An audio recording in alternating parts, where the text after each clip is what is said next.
Speak about Oracle. So it leads the S&P today. Look at that nice chart, almost 12%. Jimmy, you own it. And this was the stock going in that with all the AI hype seemingly everywhere else, this thing got none of it. Yeah. None of it. And here we are post earnings and it's getting a nice bump. I'm not saying it's AI, but finally this stock's doing something.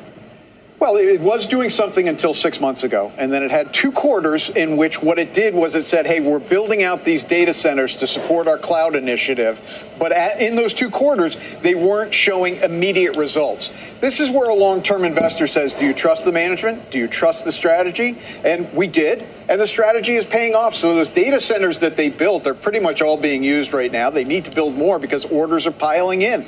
Their backlog is tremendous. There's no more discussion about whether they should be building these data centers. It's how many more of them should they be building.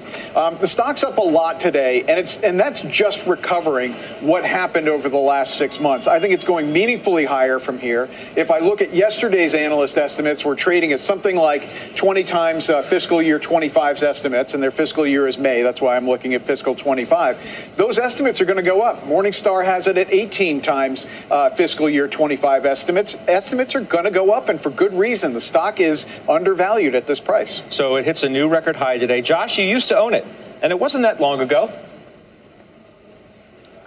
Yeah, I think I sold it around here, actually. This is a great move. Look, the revenue shortfall wasn't that big of a deal, apparently, because what people want to hear more about is demand related to AI. And those are the magic words. If you say those words in a press release or on a call, you have everyone's attention, and there's more buyers than sellers. So Oracle's delivering. It's not a fast growth name. It's certainly not the biggest name in cloud, but they made the decision a couple of years ago to go all in on cloud and focus more on that than database or just traditional software, and it's worked. So I don't really know what else you'd want to hear from this company. Yep, big day, better than 12% now. So we're at the highs of the day for Oracle. So do I like Oracle stock? And the answer to that is yes. I do like Oracle stock. I really do. I don't personally own the stock, but with that being said, would I mind owning it? No. I don't like their balance sheet. Their balance sheet, bad, especially for a big kind of, you put them in the big tech category, right? Considering they're with a lot of the best balance sheet companies in the world they get grouped into, their balance sheet's bad. But with that being said, outside of that, basically, I like everything with the company. I like the management team. I like the growth rates. I like the different segments that they're growing into. I like the valuation. It's trading a little over a 20 forward P, and that's actually relatively low if you compare them against a lot of other, cloud-related companies or, higher growth companies. 29% growth in the most important segment for them, in my personal opinion, this past quarter. That was very strong, and backlog growing very nicely. So I like Oracle. I wouldn't mind buying the stock today. I'm not buying the stock today because there's a lot of other opportunities in the market. But with that being said, if you forced me to put $100K in Oracle stock, I would have no objection to that. I think I would be just fine over the next 3 to 5 years in that one. So I do like Oracle. Alrighty, guys, let's get into this. The first stock of these 3 I bought here today is SoFi Technologies, 2,500 shares. I bought a SoFi here today. Paid $7.52 per share, and that was about a $19,000 move in regards to SoFi here. So, what's going on with SoFi, okay? First off, let me say this, okay? I think they've made a big mistake. I think anybody that's been selling SoFi very heavily this year has been making a big mistake. The stock's down 22% this year. And in my personal opinion, I think the stock should be up about 22%. So we're talking about, 40 to 50% divergence here between what has happened with the stock this year versus what is likely should have happened, in my personal opinion, okay? If we look at the latest quarter this company reported, there was a lot of important things that happened there, right? They went from 5.2 million members, just think of members as customers, to 7.5 million. Products went from 7,800 to 11,000 plus. And then if we look at technology platform accounts, they went from 131 million at the same time last year to 145 million. So Galileo looks strong. Their business in general looks strong. They've obviously acquired a massive amount of new customers. That's 2.3 million new customers year over year. That's a big percentage number there, right? But not only that, the most important thing might have actually been in their latest income statement here. Take a look at this. Total interest income came in at $645 million versus $307 million at the same quarter last year. But the most important number, whenever you're looking at a bank-related company, is a number named net interest income. For SoFi specifically, this number grew to $389 million in net interest income for the company in its most recent quarter versus $208 million of net interest income in the same quarter last year. Okay, very, very important. And then you could say just as important as that is their net income flipped. They went from a net loss company.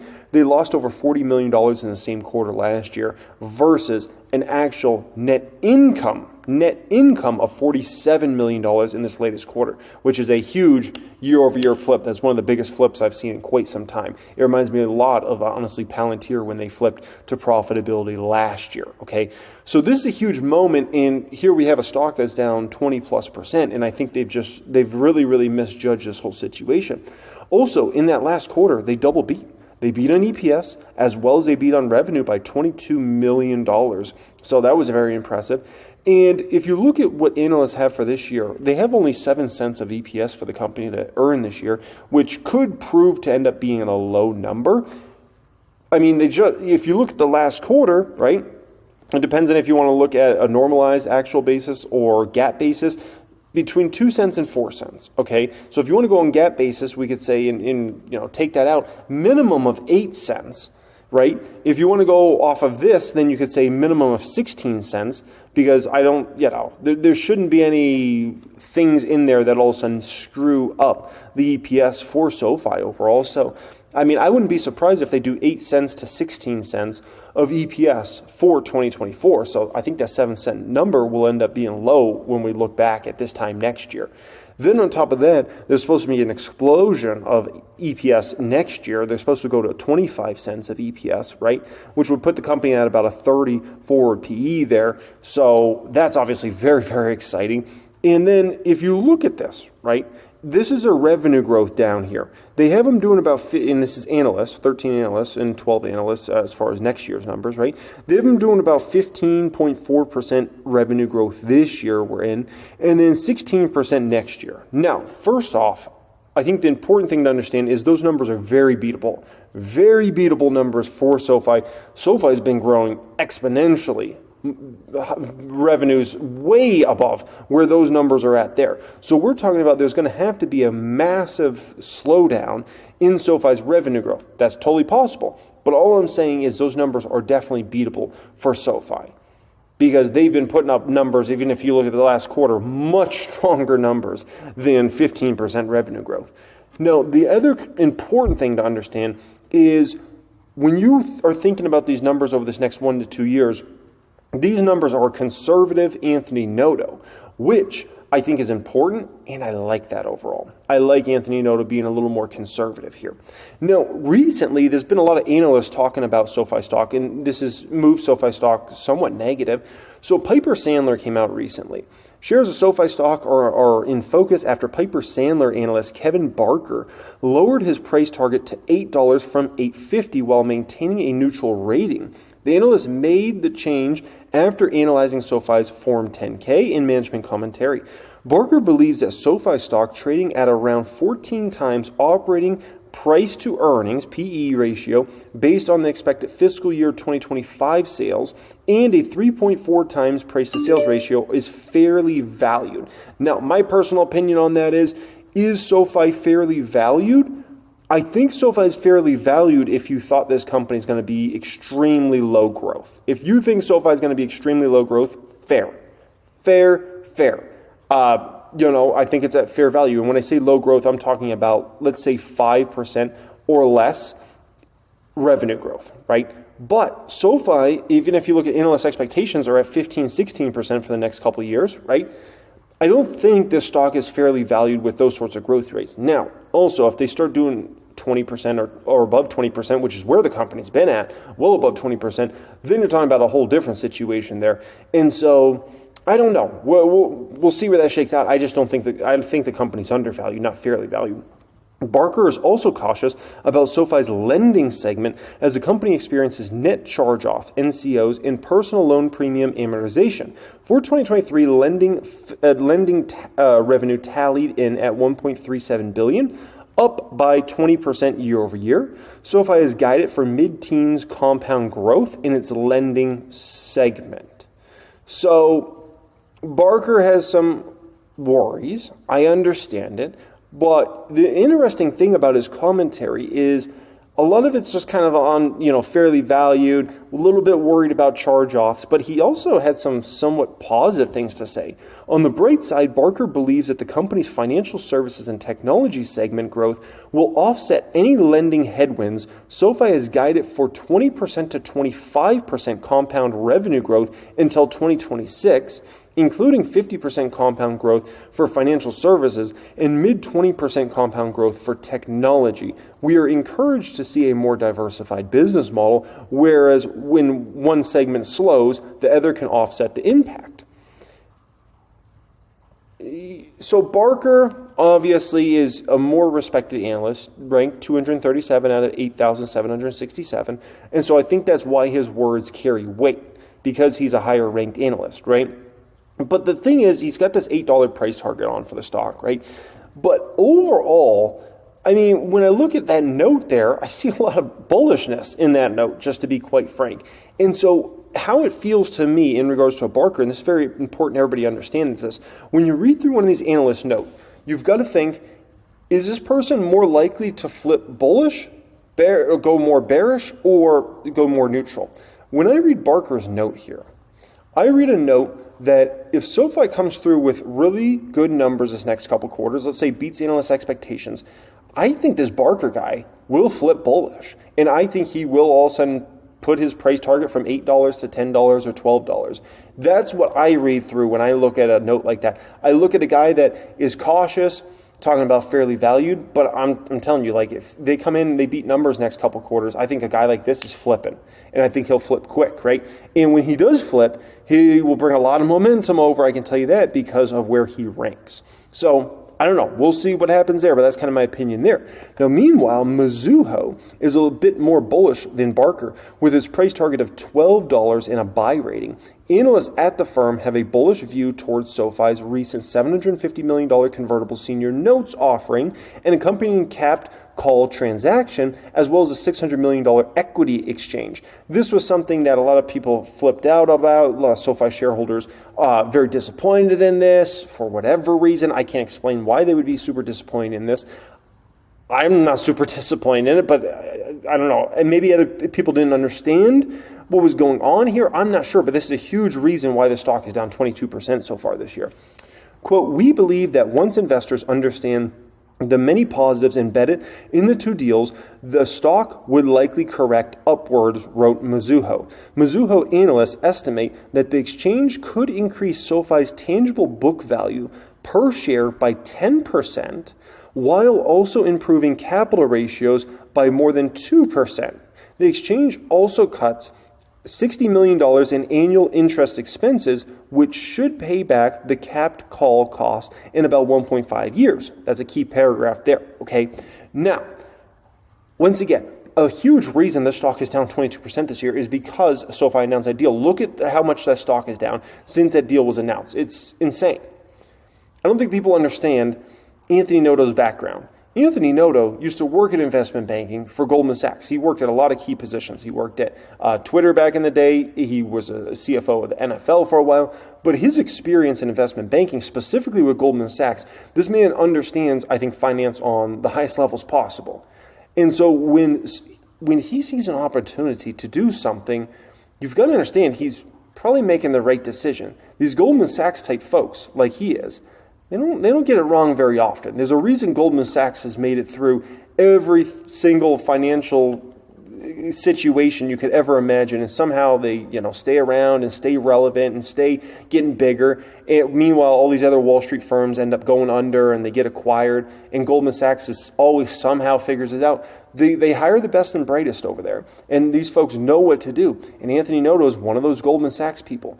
And so you gotta understand that this man is doing things like this for a reason.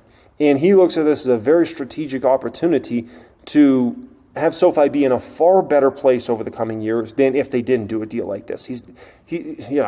I would trust Noto on something like this, right? Then we have Truist, which this just came out today. Truist thinks the fintech company is well capitalized to come to gain new appreciation on Wall Street. SoFi Technology stock continues to find defenders in the wake of the financial technology company's capital raise announcement last week.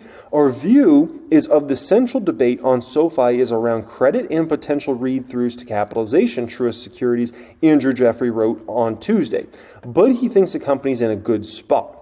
SoFi looks well capitalized, which, by the way, the biggest compliment you could ever get as a bank-related company, which, once again, we're going to put SoFi in the bank-related company, the best compliment you could ever get is being well capitalized. There's nothing better. That is like the best of the best compliments.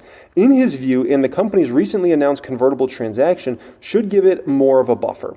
From Jeffrey's perspective, SoFi is sitting on an ample liquidity that will allow it to expand the book of loans. The company has seen robust generation of net income and has a $2 billion purchase commitment from BlackRock, he noted. Now, here's where things get really interesting. Bears also seem to be doubting that SoFi will be able to keep its life of loan losses in the 7 to 8% range, but Jeffrey feels more encouraged about that point as well. Although nearly impossible to substantiate either side of this argument unless management provides visibility into the static pool performance, our conversations with SoFi provide confidence that loan performance is tracking to expectations, he wrote. He expects that Wall Street will soon get more information on the credit side once loan growth slows down and recent loan vintages season.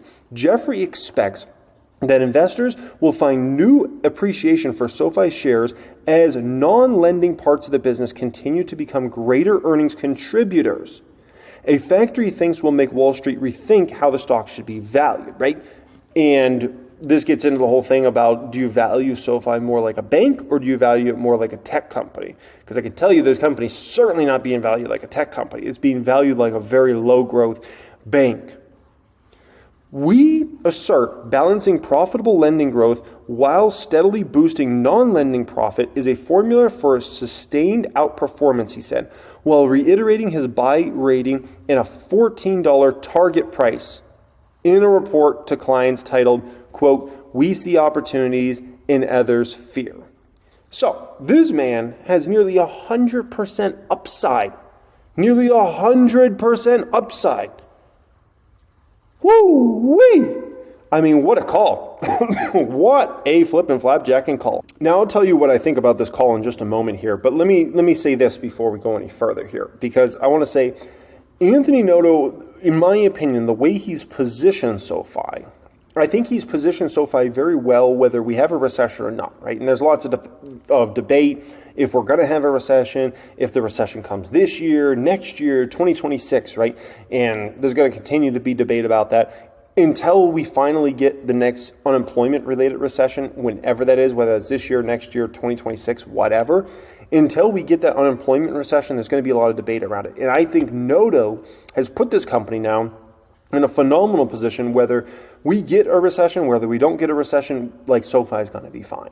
And so I appreciate that, and I think that's the best thing he could possibly do, because you don't want to be investing in a company like this if you're worried about, if a recession comes, they're doomed, they're done, they're finished, things like that. I think this company's set up phenomenal regardless of what happens here. Now, in terms of this particular price target, $14. And remember, these price targets analysts put out, they're pretty much always 12-month price targets. So this would mean the stock would be, double, let's say, in the next 12 months. And my opinion on that is I could absolutely see that happening. I wouldn't bet on it in terms of like playing call options for the next 12 months or something like that, or the next 9 months. But I think it's 100% a possibility. You look at where the stock was just even recently, and it was approaching 10 plus, right? And so I think as time ticks on here, and you get more and more folks that were freaking out before to understand the newest transaction that went through there that Noto's up to, right?